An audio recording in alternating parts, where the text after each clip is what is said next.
এই দেশের বুঝছেন মানে বিজ্ঞ ব্যক্তিগণ আর হইলো যে ছাত্র সমাজ, বিভিন্ন রাজনৈতিক দল এবং এই যে প্রধান উপদেষ্টাতে শুরু করে আরও যারা যারা আছে এগোর কাছে মানে একটা প্রশ্ন কইবার চাইতেছি। প্রশ্নটা হইলো এই যে ব্যাটারি চালিত অটো রিক্সারও চাকা তিনটা, দেখেন বেপরুয়াভাবে চলতেছে।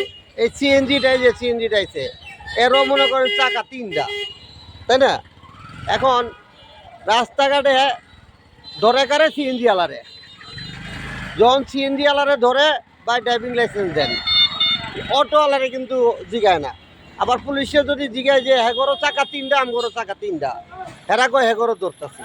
আচ্ছা যাই হোক, আমার একটা সিএনজি ডাম্পিং গেছে, লগে দেখলাম আরও অটো রিক্সাও ডাম্পিংয়ে গেছে, ব্যাটারি চালিত অটো রিক্সা। কী কারণে ডাম্পিং গেল?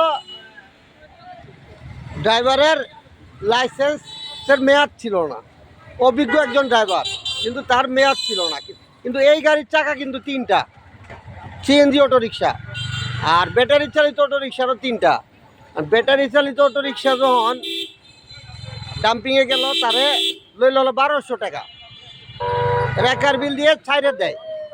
আর সিএনজি আলারে কইতাছে কাগজপত্র সব ওকে করে লয়ে আহেন, তারপরে মালিকানা লয়ে আহেন, তারপরে ড্রাইভিং লাইসেন্স লয়ে আহেন। ড্রাইভিং লাইসেন্স যদি না থাকে তাইলে এই সিএনজি এলাগর 5,000, 5,000, 10,000 টাকা জরিমানা দিয়ে ওই গাড়ির বাইর করতে হবে ডাম্পিংয়ে থেকে। আরও রেকার বিল তো আছে, আরও তো গাড়ি কাগজপত্র, এবার আছে 40,000 টাকার মতন যায়। কিন্তু সাথে এই যে ব্যাটারি চালিত অটো রিক্সা যদি ডাম্পিং খায়, মাত্র 1200 টাকা দিয়ে আয়া পড়ে।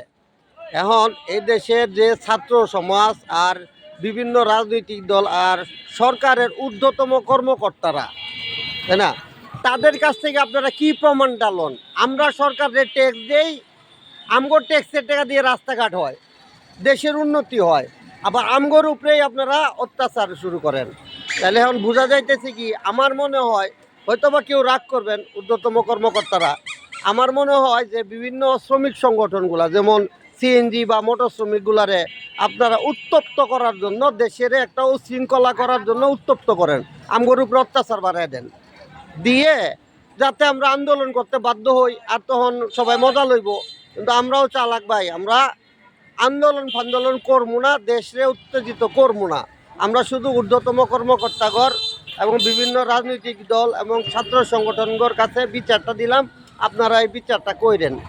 ব্যাটারি চালিত অটো রিক্সা বৈধ না সিএনজি বৈধ? অবৈধকে উচ্ছেদ করেন, বৈধকে কাজ করার সুযোগ দেন। আসসালামু আলাইকুম ওয়া রাহমাতুল্লাহ।